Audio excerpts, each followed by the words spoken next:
exciting for me about the Mirror Dance program is I've been doing it now for the last 11 years, and I'm probably most inspired by the students and how they are transformed throughout the course of their time here.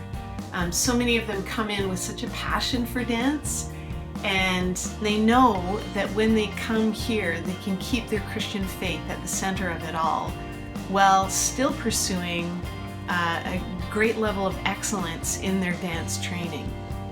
The exciting thing about the city that we are right on the outskirts of, we're here in Langley, but we're on the outskirts of Vancouver, which is a really well-developed city in terms of creating dance. Broad scope of what dance can look like creatively. So our dancers often get to attend those dance performances and are inspired for their own work. The other thing that I love about what has happened with our program is that dancers have come into the program not even knowing what is their potential for dance.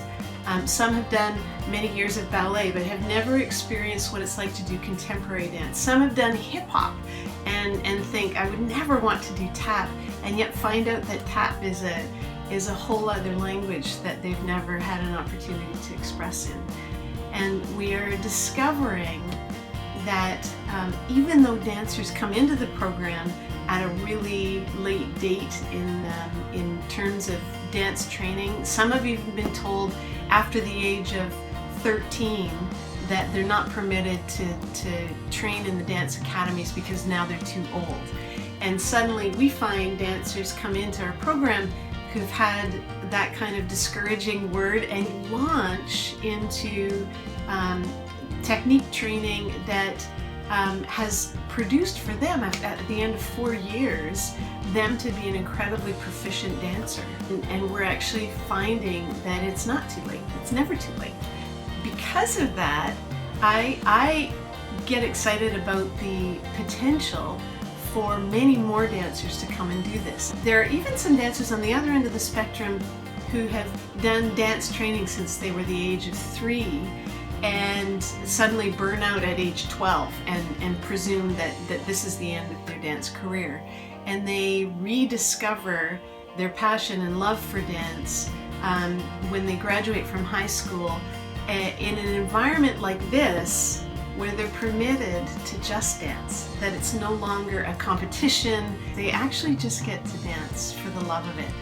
And that's not to say that they aren't pushed really hard, that they don't work really hard, but it's that dance doesn't need to be partnered with this dread. You can just carry on with dance and plod and pursue it and come out at the end of the program with a strong ability to be teaching, to be performing in a company, to be creating their own dance work.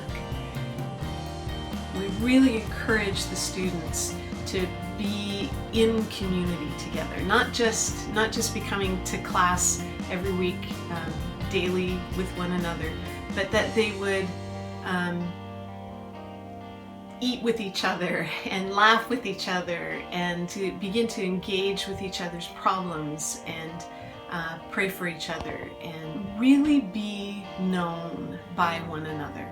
Something that is an absolute necessity to life. We need to continue to express ourselves in the joy, in the beauty, in the profound meaning of dance.